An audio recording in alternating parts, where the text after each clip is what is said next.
Assalomu alaykum, xayrli kech, yaxshimisizlar, tuzukmisizlar? Shu desanglar, meni bitta narsa hayratlantiryapti. Sizlar bilan ozgina gaplashmoqchiman. Bilasizlar, yaqinda men soch o'stiruvchi naborlarni sotuvga qo'ydim.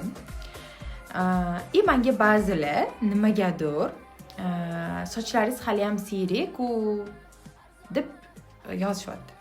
Meni hayratdaligim nahotki ularga meni sochlarim qanaqa o'sgani ko'rinmayapti. Nahotki ularga mana mashtlarimda to'lib ketgan mayda sochlar ko'rinmayapti. Даже men videolarda mashtlarimdagi do'q holatda ham ko'rsatganman-da. Mana prям kal bo'lgan mana shu joylar. Qanaqa sochlarim mana shu yerda mayda cho'lkalar-yu, mana men bularni ham ko'rsataman. Mana mana shu narsalar qanaqa o'sib ketayotganini do'yi postli qilib videolarda ko'rsatib beryapman-da. Lekin nimagadir odamlar sochlaringiz hali ham siyrak deb yozishyapti. Men hayratdaman. Nahotki ularga bu ko'rinmayapti.